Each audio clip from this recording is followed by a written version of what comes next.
ഇപ്പൊ സമയത്രേ? 9. 11 മണി. രാത്രി 11 മണിക്ക് വന്നിട്ടും നിങ്ങൾക്കായി ഈ ഹോസ്റ്റലിലെ ഗേറ്റ് തുറന്നു കിട്ടി. എന്നിട്ടും ഒന്നും തോന്നുന്നില്ലേ? സത്യം പറഞ്ഞാ ഞങ്ങള് ഫ്രീസായി പോയി മാം. 9 മണിക്ക് ശേഷം തുറക്കാത്ത ഗേറ്റ് ഞങ്ങൾക്കായിട്ട് തുറക്കൊന്ന് പ്രതീക്ഷിച്ചതേയില്ല. അല്ല മാം, എന്തിനാ ഇങ്ങനെ ചെയ്തെന്ന് ഞങ്ങക്ക് മനസ്സിലായില്ല. അനുവിന് സുഖമില്ലാതെ ഹോസ്പിറ്റലിലായി എന്ന് പറഞ്ഞതുകൊണ്ട് മാത്രമാണ് നിങ്ങൾക്ക് ഞാൻ ഈ പെർമിഷൻ നൽകിയത്. Thank you ma'am. എന്ന് കരുതി നാളെ മുതൽ ഇതൊരു സൗകര്യമായി കരുതരുത്. ശരി, അനു എവിടെ? അവക്ക് വയ്യാത്തതുകൊണ്ട് ഷൈനിയും വൃന്ദയും മേഘയും അവളെ റൂമിലേക്ക് കൊണ്ടുപോയി.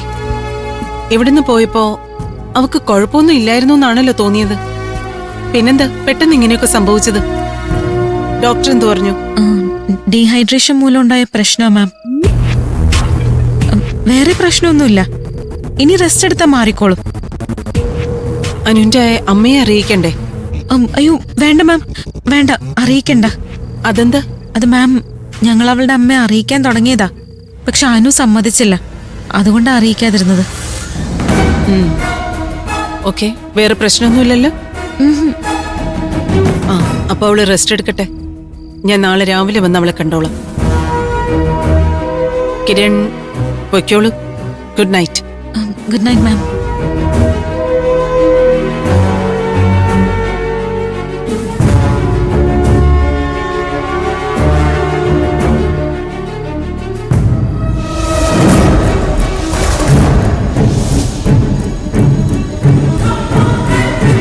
നീ എന്തിനാ അങ്ങനെ പറഞ്ഞത്? അവന് നമ്മുടെ കൂടെ ഇല്ലല്ലോ. മാം ഇങ്ങോട്ട് കേറി വന്ന് അനുവിന് നമ്മൾ എങ്ങനെ കാണിച്ചു കൊടുക്കും? ഈ രാത്രിയിൽ മാം ഇങ്ങോട്ട് വരുമൊന്നുമില്ല.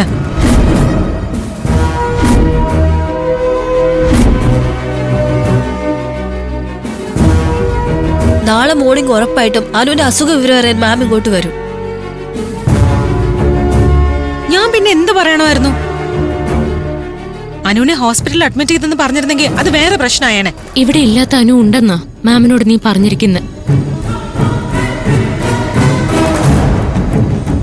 നമ്മള് മാമിനെ ചീറ്റ് ചെയ്തതായിട്ട് തോന്നുന്നു.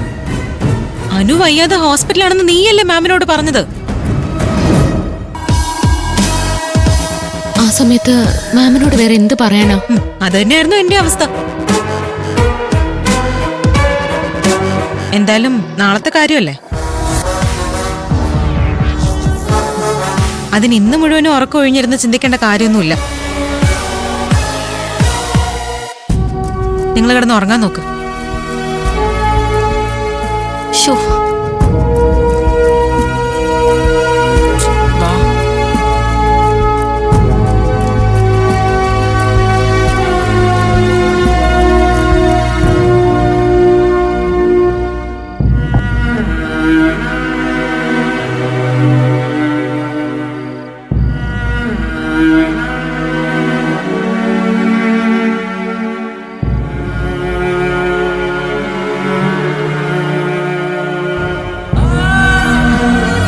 മേഘേ, നിനക്ക് വിശക്കുന്നില്ലേ?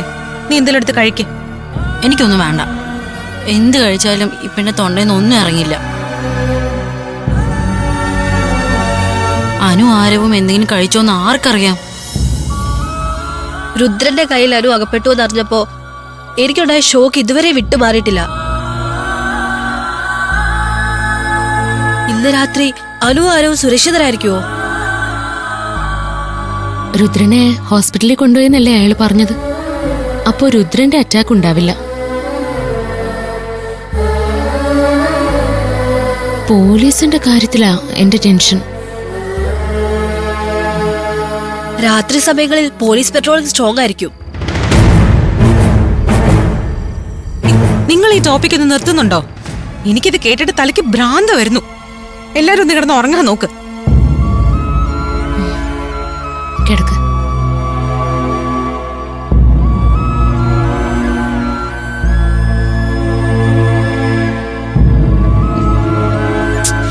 കിടക്കടി അങ്ങോട്ട്. കിടന്നിട്ട് എന്ത് ചെയ്യാനാ? ഉറക്കം വരണ്ടേ?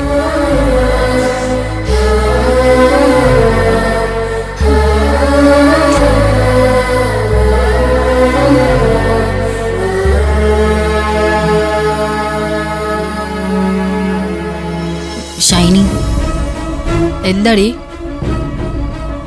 അനുവിനെ രുദ്രൻ പിടികൂടിയപ്പോഴേ ആരവ് എവിടെയാന്ന് എനിക്ക് എത്ര ആലോചിച്ചിട്ടൊന്നും മനസ്സിലാവുന്നില്ല. അവൻ എന്തെടുക്കുവാന്നറിയാൻ നമ്മൾ അവിടെ ഇല്ലായിരുന്നല്ലോ.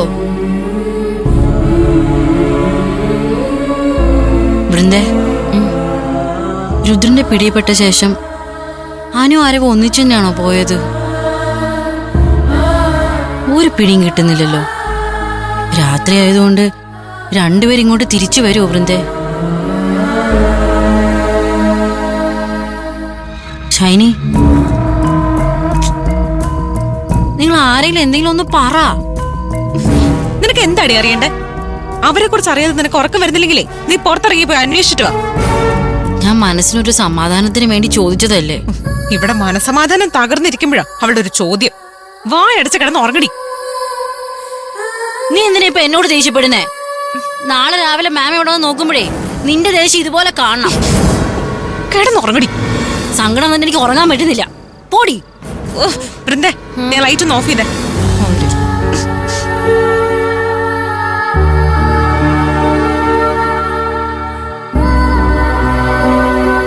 ഈ രാത്രി അനു ആരോ എവിടെയായിരിക്കും? അവരെ രുദ്രന്റെ കൈപ്പെട്ടതുപോലെ ഏതെങ്കിലും ആപത്ത് ചെന്ന് ചാടും എന്റെ ഈശ്വര. അനു ആരവോ ഒന്ന് തിരിച്ചു വന്നെങ്കിൽ.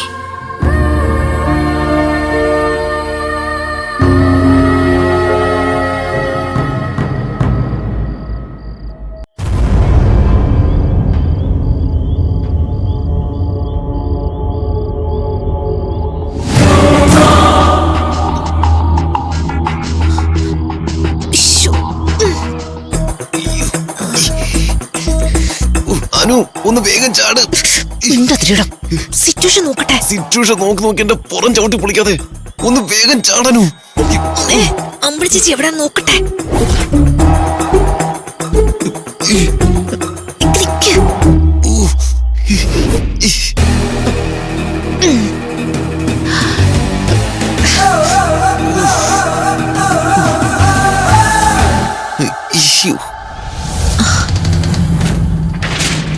ആരവ്, എല്ലാം ഓക്കെ. നീ കേറിക്കോ. വാ, വേഗം കേറ്. വാ, വാ.